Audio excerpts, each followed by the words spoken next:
What's going on, guys? Welcome to our daily show where we discuss what's going on with the next stimulus package, the fourth stimulus check updates, the United States, Washington, D.C., money, investing, and the next stimulus package, which has been announced at $3.5 trillion. However, one single senator, Senator Joe Manchin, is threatening to vote no from the Democratic side and wants to spend less than half of the $3.5 trillion. He wants to spend as low as $1.5 trillion. We actually have an update directly from Senator Joe Manchin, a new interview given from Senator Joe Manchin, and a new rebuttal from the person in charge of this stimulus package, Senator Bernie Sanders, the Senate Budget Chairman. This is a new interview given from both of them now from ABC and gives us more context on how they're going to pass this next stimulus package. Yeah, this comes as Senator Joe Manchin is kind of backpedaling as almost the entire Democratic Party is basically pouncing on him, saying, Joe, you're the only person that wants to spend $1.5 trillion out of the entire Democratic Party. Where did you even come up with this number? So Joe Manchin is literally being attacked by the entire Democratic Party, and here's him defending himself. So here's the new interview. You can let me know your thoughts on this. First, we'll have Joe Manchin. Then we will hear from Senator Bernie Sanders. Also, if you find these videos helpful, don't forget to hit the like button for us down below. Here we go. Let's talk about its impact on the president's agenda. We're joined by West Virginia Senator Joe Manchin. Senator Manchin, thanks for joining us this morning. You know, you've called for a strategic pause on the president's Build Back Better plan, the $3.5 trillion plan. But party leaders, from the president to Speaker Pelosi to Leader Schumer, have all rejected that call for a pause. Schumer says it's full speed ahead in the Senate. It can't pass the Senate without your vote. So where do things stand right now? Well, George, I've been very clear, I think, and I think a strategic pause is necessary right now. We have the unknown, and the unknown is everything you've been talking about. What's going to happen with what it'll do to the economy? No one's talking about inflation or debt, and we should have that as part of the discussion. And then the geopolitical, what's going on around the world and what type of challenges we may face. So the unknown is there, and we don't know what that's going to partake. What we do know is that basically the need for this, the emergency to do something in the next week is not there. We've done $5.4 trillion, George, over the last year and about a year and a half. $5.4 trillion. A lot of that money is still going out the door. There's no one going to be left behind for the rest of this year and most of next year. So the urgency, I can't understand why we can't take time, deliberate on this, and work. Back in January, you proposed spending $4 trillion on infrastructure. So what? Well, you're talking about that was about $4.5 trillion they had talking about. Is that what you're talking about? What the Yeah, you were saying we've spent about five. Having both of those put together. And I said from day one, these are two complete different categories. The one we have in front of us right now that's already passed in a bipartisan way with 19 Republicans, George, is the hardcore infrastructure, the roads, the bridges, internet, water, sewer, all the things that have been neglected for the last 30 years. The president went out and campaigned on this. He went out and sold this thing. We all got behind him. We got a bipartisan deal. And I think it's the greatest thing that we could do. That's the one that has the urgent and emergency that we have. Let's get that one done. It's sitting over in the House right now. But if the bill is fully paid for and doesn't add to the deficit, the unknown that you're concerned about, one of them is inflation. That's not really a concern, is it, if the bill is fully paid for? Well, George, basically, if the bill is fully paid for, why did they put $1.7 trillion of borrowing power in the language? And next of all, it's only run out for 10 years, okay? So if some of the things we know will never go off, so you should be more accurate to what the real number is going to be. I'm just saying right now, George, we're at $28.750 billion, $28,750,000,000, and it goes up $4 to $5 billion every day. No one's even talking. Inflation. People are talking to me in West Virginia about the price of gas, the price of everything they buy, including their groceries, how it's affecting them. So I think we need to see what we're doing right now and the effects we're having. No one is saying they're losing their benefits because they're going to extend up through next year. Why are we rushing for this 1 week? Why do we have to have everything done in 1 week? You mentioned the bipartisan infrastructure bill that has the support of Republican senators, but it's also drawn the opposition of progressives who don't think it should happen unless there's also progress on the bigger reconciliation bill. Here's a tweet last night from Senator Bernie Sanders, who's coming up on the program next.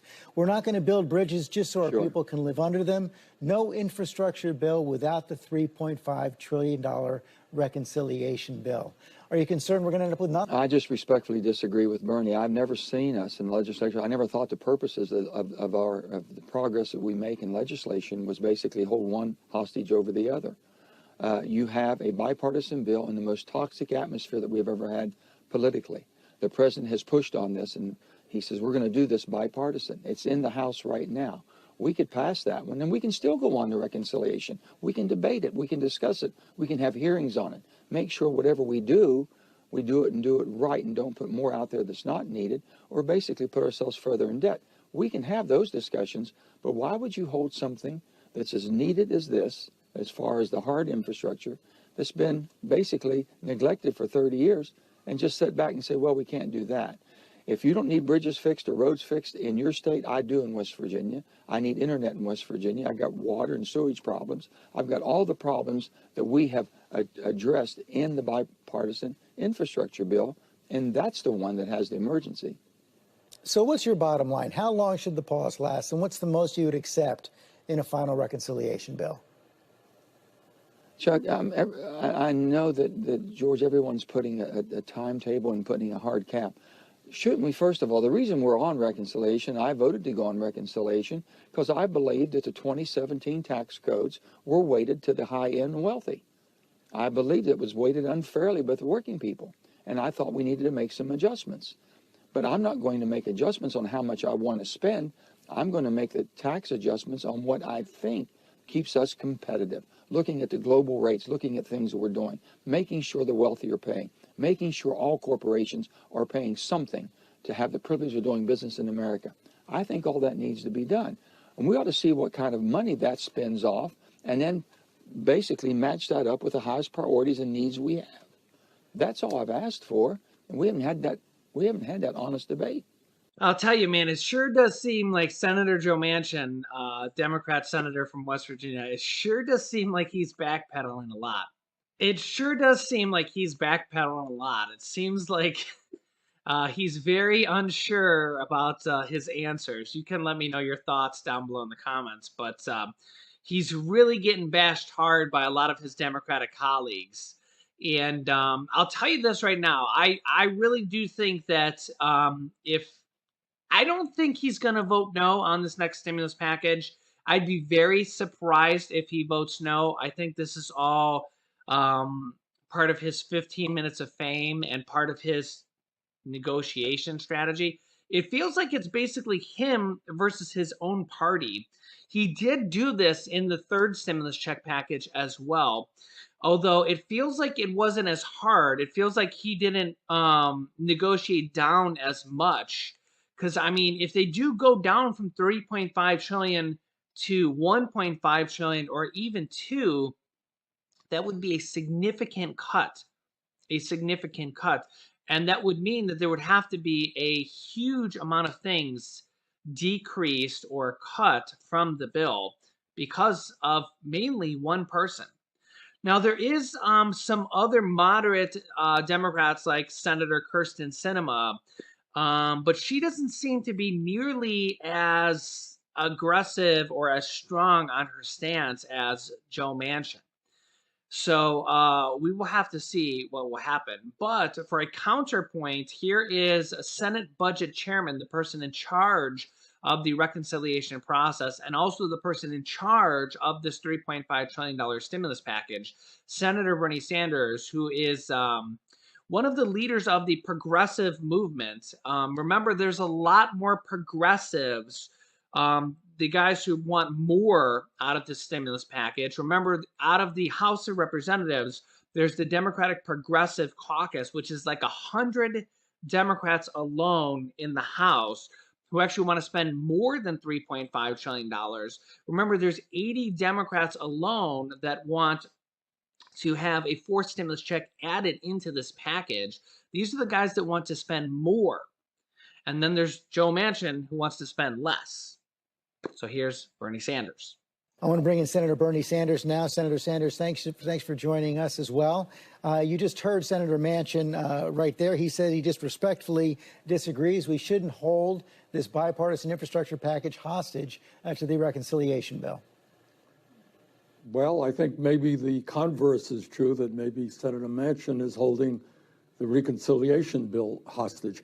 As you know, George, from day one, the President of the United States, the Speaker of the House, Majority Leader Schumer, have made it clear we're going down a two-track approach. Both bills are going together. I happen to think that Joe Manchin is right. Physical infrastructure is terribly important. But I happen to think that the needs of the human beings of our country, working families, the children, the elderly, the poor, are even more important. And we can and must do both. Look, everybody in America, whether you're Republican, Democrat, or Independent, understands that for the last many years, the very richest people in this country and the largest corporations have done phenomenally well, while the working class and the middle class of this country struggle. And we got close to 600 million people sleeping out on the streets. Elderly people in America can't afford to put dentures into their mouth. They have no teeth in their mouth in some cases, can't afford hearing aids, can't afford eyeglasses. Working families cannot afford child care for their kids.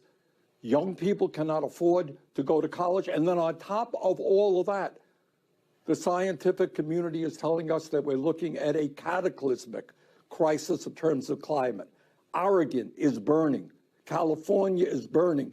People are drowning in New York City. Detroit, flooding. Siberia, largest fire on Earth. Drought all over the world. The United States must lead the world in transforming our energy system away from fossil fuel. This is a crisis. So what polling tells us is working families all over this country understand that now is the time for Congress to address the long neglected problems facing working families. Now is the time to have the wealthy and large corporations. We got billionaires in this country who don't pay a nickel in federal income taxes. So I think we can do all of this. We can do the physical infrastructure. We can do the reconciliation bill, create millions of good jobs, and finally tell the American people that we are going to stand up for working families, not just the rich and the powerful. I guess the question I have is how? There's no margin for error in the Senate. If you vote against it, it doesn't pass. If Senator Manchin votes against it, it doesn't pass. I mean, so you're likely, if you both stick to your positions, you're going to end up with nothing. That is a possibility, and I think that would be a disaster for the American people. But you got the President of the United States. You got leadership in the House and the Senate. You got the old, this is not Joe Manchin versus Bernie Sanders. I would surmise that over 90% of Democrats, over 40 Democrats in the Senate, would prefer to spend what I propose, $6 trillion, because they understand the needs facing working families and climate are so great. So a major compromise has already been made.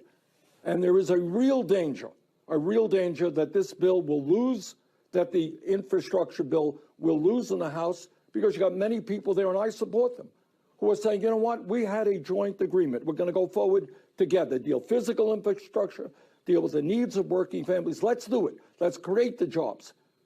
Let's deal with an expansion of Medicare. Let's deal with climate. That's what we've got to do. But is no bill, let's say, you know, Senator Manchin wouldn't put a timeline on it, but he's come out for about $1.5 trillion in the reconciliation bill. Is no bill better than $1.5 trillion? Look, what the issue is here is when you have an overwhelming majority of working families in America who want us to do that, when you got the president, when you got over 90% of the people in the House, over 90% of the senators want to do it. The real question you should be asking, is it appropriate for one person to destroy two pieces of legislation? Look, Joe Manchin has the right to get his views heard. He's a member of the United States Senate from the great state of West Virginia. He has to sit down with all of us and we'll work it out. Now, we did, as you know, we had the same exact problem in the American Rescue Plan, which to my mind was enormously successful in getting us out of the economic recession that took place as a result. And Joe Manchin and others are going to have, the Republicans are going to have to say, well, why are we not extending this $300 direct payment that working parents are now receiving. Do we want to really rescind that when we have cut childhood poverty by half? So I don't think that Joe wants to do that. I think we're going to work it out. But it would really be a terrible, terrible shame for the American people if both bills went down. And that is a real danger. So bottom line, there is going to be a deal. Both bills are going to. I believe they will, yes. I think we had the same problem with the American Rescue Plan. We worked together. We did it. I think we're going to do it again. Senator Sanders, thanks for your time this morning. Yeah, he brings up an interesting point there. I think I seen something that said that extending the child tax credits, those monthly payments of $300 per month, $250 to $300 per month per child, alone would cost around $1.5 trillion. It was $1 to $1.5 trillion. I'll have to find the data that said that. So, I mean, if we're looking at what Senator Joe Manchin is saying, that he only wants to spend $1.5 trillion, I mean, that alone would cut that stimulus payment for 65 million children. So that is why, and I mean, again, that the statistics say that has taken 50% of children out of childhood poverty. So that is why that's just one of the items that if they have to cut the program from 3.5 trillion down to 1.5 trillion or even $2 trillion, there's going to have to be significant cuts. And when we look at all the options that they want to put in here, at $3.5 trillion, there's a lot more things that could be added in here, especially as they were negotiating things at the last minute. They were thinking about just in the last 48 hours here, or maybe, I don't know, 3 or 4 days ago now at this point, a potential $1,000 Medicare voucher or check, or however they're going to put it in there, that would go to seniors to help pay for the cost of Medicare. So a $600 to $1,000 Medicare voucher, it might be in the way a little bit there, that would help seniors pay for the cost of Medicare. So if you're on Medicare already, this would be a $600 to $1,000 voucher or check that's going to help you pay for Medicare. So again, if you're already paying for it, it's basically money in your pocket because it's just going to help you pay for Medicare. So yeah, it's basically going to help you pay for Medicare. So whether it's a check or it's a voucher, either way, it's going to be savings for you. Again, fourth stimulus check could be included at $3.5 trillion, but probably not at $1.5 trillion because, again, I just don't know if there's going to be room for it. Internet assistance, utility assistance, mortgage assistance, 2 years of free college, child tax credits. I mean, if they have to cut the package, adult tax credits, I mean, all this stuff at $1.5 trillion, who knows what will have to be cut?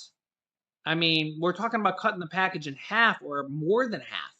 So all these luxuries of the package that could be added in or may have been added in at $3.5 trillion, if we go down to $1.5 trillion just to make one senator happy, well, we're talking about a completely different ball game now, and who knows what will be added in there. I mean, for all we know, the Medicare expansion could be excluded. The hearing, dental, vision, hearing aids, denture coverage, lower the Medicare eligibility age to age 60. I mean, that alone is supposed to cost $600 billion. I don't know what would be cut, but they would have to cut. I mean, if you're cutting the bill by half, you have to cut half the stuff. So who knows what would have to be cut. Now, the problem is that I don't know if they would cut half the stuff because I just don't think the other Democrats would go for it. There's a lot more Democrats that want the package to be $3.5 trillion, and there's one or two Democrats, three Democrats. There's very few Democrats that want it to be smaller. There's very few Democrats that want it to be smaller. So I think having to convince all these other Democrats to make it much, much smaller, I just don't think they'd have the votes. I don't think you'd be able to convince all these Democrats to make it smaller. So I actually think that therein would be a much harder challenge if we went below 2 trillion at this point would probably be a harder mountain to climb. I think if they started at 2 trillion, remember the third stimulus check package was 1.9 trillion dollars. So 1.9 trillion is not a small amount if we're looking at in comparison. The third stimulus check package had the $1,400 stimulus checks for adults, $1,400 stimulus checks for children, $1,400 stimulus checks for adult dependents and college students who didn't even receive stimulus checks from the first and second rounds. Okay, and $1,400 was the largest checks ever for adults, and more than double what children got. They got $500 to $600 from the first and second rounds, and it had the $3,000 to $3,600 child tax credits, but only for 1 year. The Democrats want to extend this until 2025, okay? Because remember, the Democrats want to extend this for so many years because the midterm come up for the Senate and the House this next November 2022. So they want to extend it for multiple years because, well, they don't know what's going to happen. If they lose the majority in the House or the Senate, well, then it's a different ball game. So they want to extend it for multiple years. And at $1.5 trillion, they might not be able to do that. They probably wouldn't be able to do that. They might be able to extend it for 1 year, but who knows what would have to be able to change. So the problem with going from 3.5 trillion to 1.5 trillion, like to make one person happy, is that I think that it would turn off way too many of the progressive Democrats that they would just say, no, I'm not going to vote for that. If they started at 2 trillion and went to 1.5 trillion, I think a lot of Democrats, their mindset would be like, okay, we could go for that. Let's do it. But the problem is now is that when we're going from 3.5 trillion all the way down there, and in their mind, they've already said, well, we've already come down from 6 trillion, which is where they apparently started from. I just don't think they're going to come down that far. They might, but I could see a lot of Democrats like Bernie Sanders, AOC, Pramila Jayapal, and the Progressive Caucus from the House just flat out saying, no, we're not going to go that low. So I think the easier route to get this done would be to get Joe Manchin, the one senator, to come up higher. Because remember, he did do a very similar thing in the third stimulus check package. They actually mentioned it there, that he did this similarly in the American Rescue Plan. And eventually they came to an agreement with him. At the very last hour on the Senate floor, they had to negotiate with him. The problem I see right now is that he's so low at 1.5 trillion, and everybody else, mostly everybody else, 99% of everybody else is at 3.5 trillion. That's a large gap. That's a large gap. So where they might end up, I don't know, maybe 2.5 trillion. I don't know. I mean, the lower they go, the more progressive Democrats they're going to lose along the way. And the lower they go, the more stimulus items they lose, or other items they lose. Climate items they lose, education items they lose, other items in the bill that they lose. And remember, when you lose other items, whatever they are, climate items, you start to lose other progressive Democrats. And remember, you can't lose a single Democrat in the Senate, and you can't lose more than 2 or 3 votes in the House. Yeah, so this is why the art of the negotiation, as I have said all along, is the most important thing. The price tag is actually not really the most important thing. It's getting everybody to agree is the most important thing, because if you get everybody to agree on a price tag, but climate, for example, is not included, because saving the planet, believe it or not, is actually a lot of people's priority in this package. Some people are actually worried about saving the planet and climate change, not necessarily stimulus. Everybody has a little bit of different views here, because if you lose a few people on climate change and saving the planet with climate change, and a few people don't vote for it, guess what? The package doesn't pass. So it's not necessarily the price tag. It's getting everybody to agree to vote yes on the entire package, which is 270 Democrats, 220 from the House and 50 from the Senate. But strangely enough, this is exactly what they did with the third stimulus check package, and this is exactly what they did from the House and the Senate with the motions to proceed. They just need to do it for these final votes here in the House and the Senate as we're working towards that right now. Yeah, so I will keep you up to date with everything. We're getting very, very close. Nancy Pelosi says they have to get their final bills in here by within the next 48 hours. Next, this bottom video is about how stimulus checks and stimulus items could be included, as well as new stimulus checks that have been announced.